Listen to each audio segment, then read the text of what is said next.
ক্রমাগত ব্যর্থতায় তছনছ হয়ে যাওয়া বাগানে সাফল্যের ফুল ফোটা শুরু মৃদুল বন্দ্যোপাধ্যায়ের হাত ধরেই। ওরাফাদের ঘুরে দাঁড়ানোর পেছনে করিমের মগজাস্ত্র ছিল কি ছিল না সে বিতর্ক থাকবেই, কিন্তু কোচ মৃদুলের কৃতিত্বকে ছোট করা যায় না কোনোভাবেই।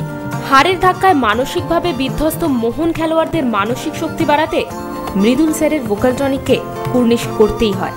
কিন্তু বুধবার করিম দায়িত্ব নেওয়ার সঙ্গে সঙ্গেই সহকারী তকমা বসে গেল কোচ মৃদুলের নামের পাশে।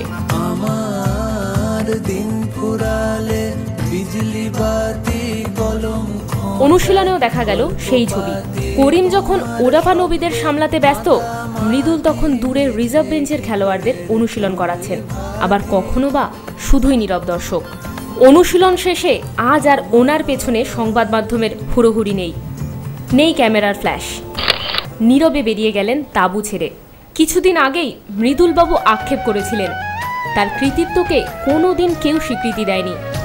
সেই কথা প্রমাণিত হলো আজ আবারও একবার। কাজ ফুরোতেই তিনি আজ একা। তবু সবুজ ছবি আঁকো আর মনে মনে ডাকো, আমি আসবো না শুনবো না ভালোবাসার গান। Bureau report, football.com।